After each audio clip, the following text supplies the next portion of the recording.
ai ajutat omul, dar lasă puiul să zboare, știi ce zic? Adică l-ai crescut, dar el trebuie să zboare, trebuie să plece de lângă tine. Hai, salut prieteni, bine ați venit pe canalul meu de YouTube, eu sunt Michi, gazda voastră și astăzi voi începe o nouă rubrică și anume Trending News, așa voi numi această rubrică, în care vă voi prezenta noutățile din showbiz, scandaluri, chestii, articole, tot ce atrage atenția în ultima perioadă în presă, să zic așa.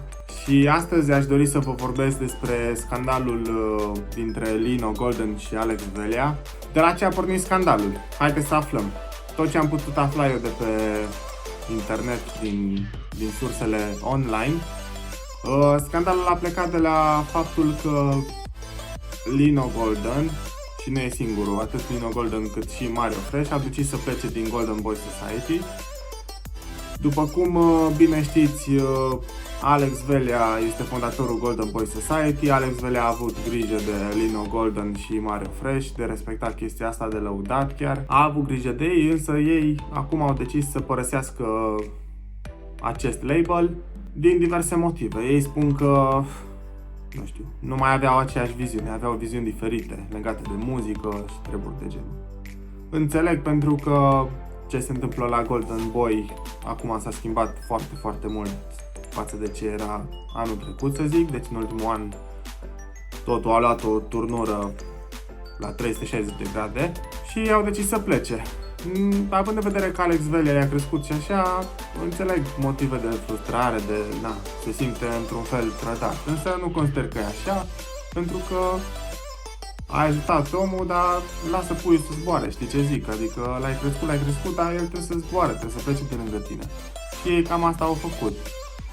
Că au fost și alte chestii în spate, asta da, înțeleg, e de condamnat. Cum ar fi faptul că Lino Golden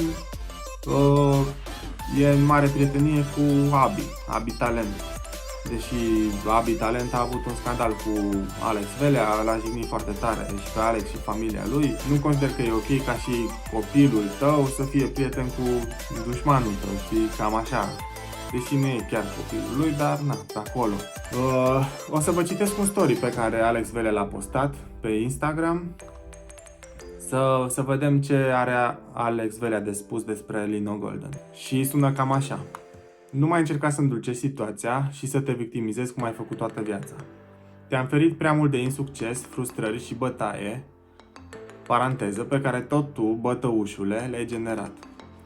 În schimb, ți-ai băgat frații la înaintare după ce i-ai îmbârligat să se certe cu toată lumea cu care aveai doar tu probleme. Te-ai înjurat de morți, de familie cu acest boschetar de periferie, zis și Abi, ca mai apoi să fie fratele tău. Nu te mai cunosc, noi nu te-am crescut și învățat așa, de ziua ta, sper să ai parte de toată fericirea pe care o mimezi pe Instagram. La mulți ani, șerpișorule! Și apropo, nu s-a încheiat nimic, abia începe. Acesta este mesajul lui Alex Velea către Lino Golden.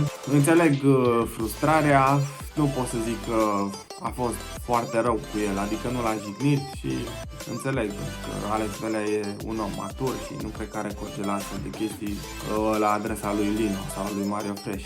Însă, Lino Golden a ales să-i răspundă lui Alex Velea și a făcut-o într-un stil de bun simț, nu cum prezintă piesa Lino, răspunsul lui Lino către Alex Velea, răspuns șoc, știi, o chestie de genul. Lino a răspuns așa: mulțumesc din suflet că m-au luat la ei în casă, că m-au crescut. Au avut grijă de mine și mi-a dat un sens în viață. Se încheie aici un capitol din viața mea, o să rămân veșnic recunoscător și cu respect. Deci un răspuns de bun simț, cum am spus mai devreme. Mi se pare ok să continue așa, chiar dacă poate la un moment dat Alex Velea o să o ia pe altă potecă.